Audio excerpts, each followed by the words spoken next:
tuni nilau pi piu pathen khangwan hanlang Amen. pathen pa choi la ka sa na sang ven kaloi lu nonga cha chan hi tu masang cha na chu chan ge chu youth department ayong chairperson ipu piu hi ama nei da ha piu hi ke ho ding zong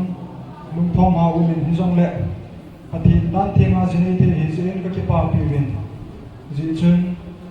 khang lai ten zong ka ki pau ka san them neo cha ka piu mu ven te chu yu ba ko ti ho malang ki piu han na nó họ cha chan nó độ han lang cho nên vợ chơi la sa sung wa ma ini din pi di vin pathe ni ki piu kyo hi es kanam reg department ke bisi department ke ye Zinzing mang mo thil pi nunga ti cha chan ho ki nume hin khu bel cha ke be ta bang tho hat ilang pakai hat nan sungin si me tan namazana dingin muthim la a me ba ki dom sang bangin ba jing ding le ni pha hi din la lengo chingin ka hin thau ve that is Paiza 24 July 2024 Youth Department KBC Center Church Eskananbe.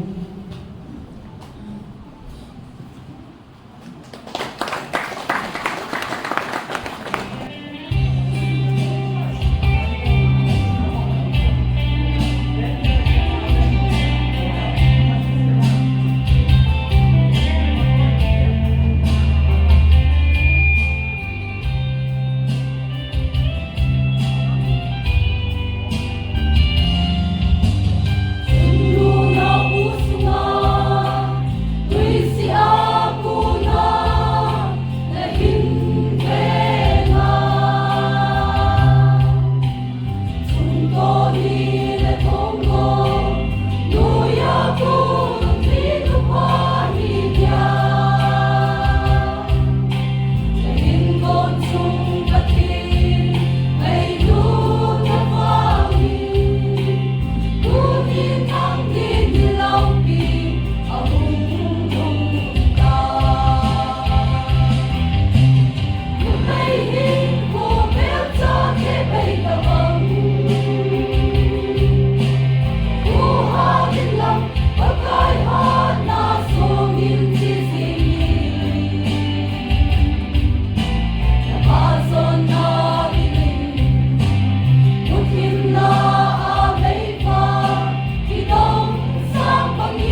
alung siya na nasunga ni sabang ibajing halang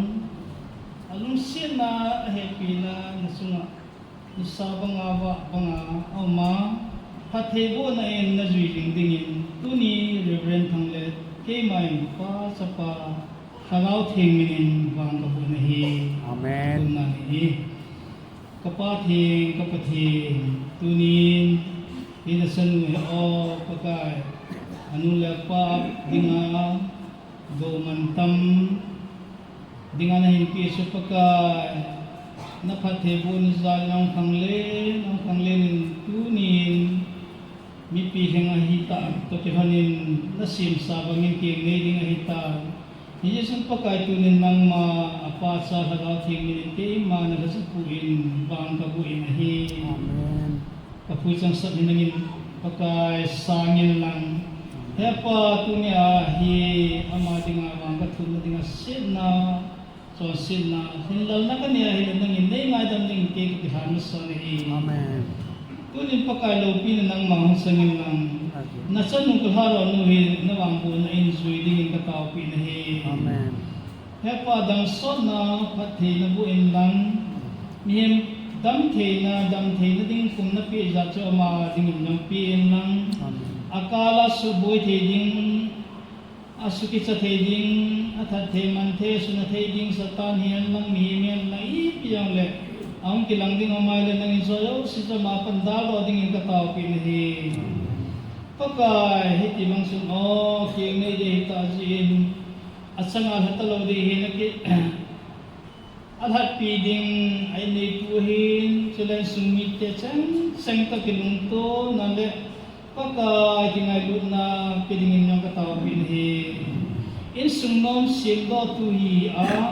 pagkay laupita amang sa dingin katawin tasayang patib na buas sumlepayan lang nilang nang man patibo dingin ng katao pinahi hagawa yung minuhi ama panahi hagamang taja ng karhuda simdo ang tinigin mang sa di katao pihi pagka itunin ama wangbo sa tinigin nuis suminmay sa amin simin hisimay sa amin Abraham minmay sa asimma nangin gimnan pinsan bangin sangin lang pagka si Abraham ay samsin nangin ang ay sa namulay daw sa pati na bubangin tunin si Maisam gisimi ang maadingi ang ay sa namulay siya wangbo ding kahan nahi pagka tuni kahado anuhin pa ang ay sa nautam tamin din sisikin na kahiyo zay po Suleman na siyo zay ti punte pagka nang mahepa le pithepa nahi Yesu na hepa pithepa nang ma ko makatabi nahi nangin ang isa Diyos siya pa na pia bangbo ding katabi nahi sa nawa yung patibuin aday za sinjaw za sinjaw za dingin nangin bangbo ding katabi nahi ay kin pagka nang malabas sa tangba na nahi amahin ko ang dingin yung awat akamday mang sayang lang nang mabasa lasa jingan tukong do jing theding nakakapi nahi ama sunahin nang malo pinakapewin saya nakapewin nahi sila na bangko na jo sila mangay sa no jo silang patego dingin hu ingku kapag Yesu ni katapi